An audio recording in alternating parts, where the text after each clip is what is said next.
Bangladesh premier league BPL এর ষষ্ঠ আসরে বিদেশি ক্রিকেটারদের বেশ কিছু নামই ছিল চমকে যাওয়ার মতো। এদের মধ্যে অস্ট্রেলিয়ান সাবেক অধিনায়ক স্টিভেন স্মিথ একজন। কিন্তু এত বড় তারকা হলেও বেশ ভালোভাবেই কুমিল্লা ভিক্টোরিয়ান্সে অন্যান্য ক্রিকেটারদের সঙ্গে মিশে গেছেন তিনি, এমনটাই জানালেন কুমিল্লার কোচ মোহাম্মদ সালাউদ্দিন। বিপিএল এর দ্বিতীয় দিনে নিজেদের অভিষেক ম্যাচেই মুখোমুখি হন ডেভিড ওয়ার্নার ও স্টিভেন স্মিথ। কুমিল্লার কাছে শেষ পর্যন্ত 4 উইকেটে হারে সিলেট। ম্যাচ শেষে সংবাদ সম্মেলনে হাজির হন কুমিল্লার কোচ সালাউদ্দিন।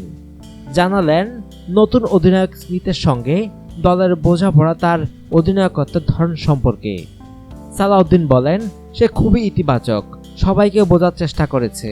যেহেতু এই খেলোয়াড়দের সঙ্গে আগে খেলেনি, তাই মানিয়ে নিতে একটু সময় লাগবেই।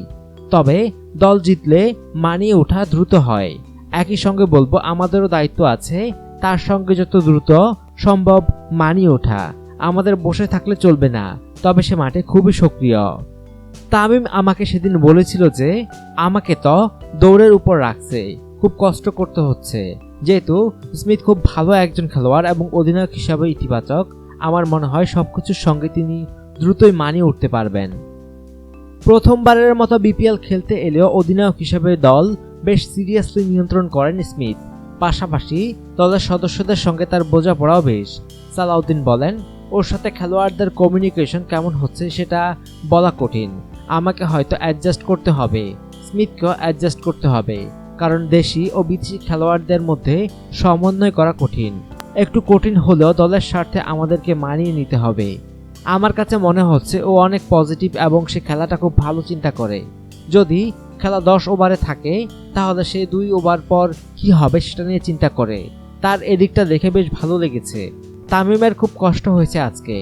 ও আমাকে বলেছে, স্যার ও আমাকে এত দৌড়াচ্ছে, সবাইকে ও খুব ইনভলভ রাখছে, এটা খুব ইতিবাচক। ছেলেদের কষ্ট হবে বুঝতে পারছি এখনই। যারা ভালো ফিল্ডার বাইরে তাদের অনেক দৌড়াদৌড়ি করতে হবে। ও প্রত্যেকটা খেলোয়াড়কে অনেক বেশি ইনভলভ করে রাখছে, এটা খুব ভালো দিক। স্মিথ অনেক বেশি অভিজ্ঞ, পাশাপাশি এই টুর্নামেন্টে ভালো খেলার জন্য ও নিজে বেশ উদ্গ্রীব আছে। সব দিক মিলিয়ে আমাদের নিজের সঙ্গে মানিয়ে নিতে হবে, তাকেও মানিয়ে নিতে হবে। এটা আমরা যত দ্রুত সম্ভব ও তাড়াতাড়ি করতে পারবো তত দলের জন্য ভালো হবে। দল যখন জিতে তখন এগুলো তাড়াতাড়ি হয়ে যায়, দল যখন হারে তখন এগুলো দেরিতে হয়। অনুগ্রহপূর্বক সংবাদটি শেয়ার করুন এবং দেশ বিদেশের সর্বশেষ খবর জানতে স্পোর্টস লাইট সাবস্ক্রাইব করে রাখুন। ধন্যবাদ।